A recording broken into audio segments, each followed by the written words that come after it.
यूं ही नहीं, पश्चिम बंगाल को ममता बनर्जी का गढ़ कहा जाता है। जी हां, उपचुनाव के जो नतीजे सामने आए हैं इस बात की तस्दीक कर रहे हैं, क्योंकि 4 सीटों पर राज्य की विधानसभा जो है वहां उपचुनाव होते हैं और चारों सीटों पर ममता बनर्जी की टीएमसी ने परचम लहराया है। बीजेपी कहीं टक्कर देती हुई भी नजर नहीं आई है।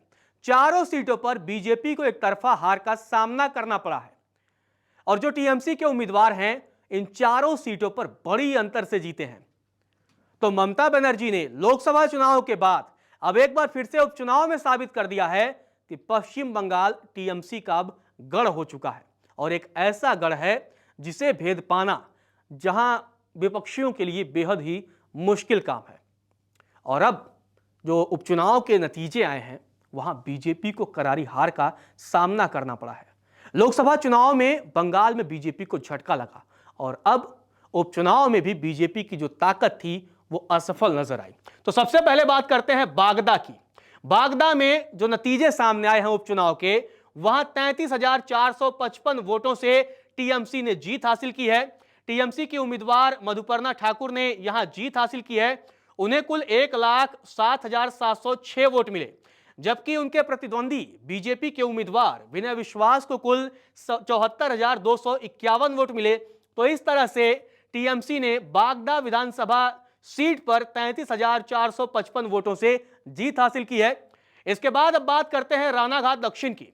यहां भी टीएमसी ने बड़ी जीत हासिल की है और 39,048 वोटों से यहां टीएमसी जीती है। टीएमसी के जो उम्मीदवार थे मुकुटमणि अधिकारी, उन्होंने बीजेपी के मनोज विश्वास को हराया है। टीएमसी उम्मीदवार मुकुटमणि को कुल 1,13,533 वोट मिले हैं, जबकि बीजेपी के मनोज विश्वास को कुल 74,485 वोट मिले हैं। तो इस तरह से बागदा के बाद रानाघाट दक्षिण में भी टीएमसी का जादू चला है और टीएमसी उम्मीदवार ने बड़ी जीत हासिल की है। इसके बाद अब बात करते हैं रायगंज की। रायगंज में भी विधानसभा के लिए उपचुनाव हुए और यहां बड़ी जीत जो है टीएमसी को मिली है। 50,077 वोटों से यहां टीएमसी जीती है। यहां टीएमसी की जो उम्मीदवार थी कृष्णा कल्याणी, उन्होंने 86,479 वोट हासिल किया। इसके अलावा मानस घोष जो कि 36,402 वोट पाने में सफल रहे, वो बीजेपी के उम्मीदवार थे, जबकि कांग्रेस के मोहित सेन गुप्ता को 23,116 वोट मिला।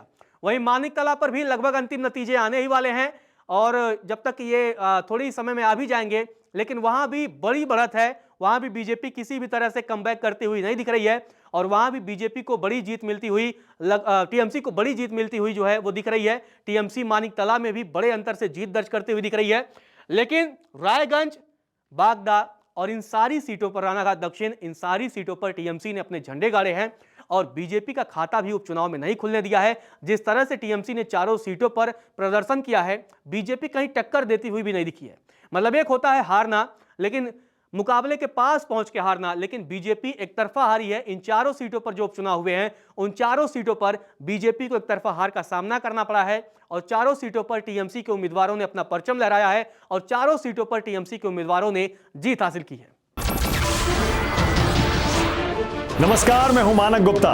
अगर आपको हमारा ये वीडियो पसंद आया हो तो इसे लाइक और शेयर जरूर करें और हां, हमें सब्सक्राइब और फॉलो करना ना भूलें ताकि आप देश और दुनिया की कोई खबर मिस ना करें। तो जुड़े रहिए हमारे साथ और देखते रहिए न्यूज़ 24।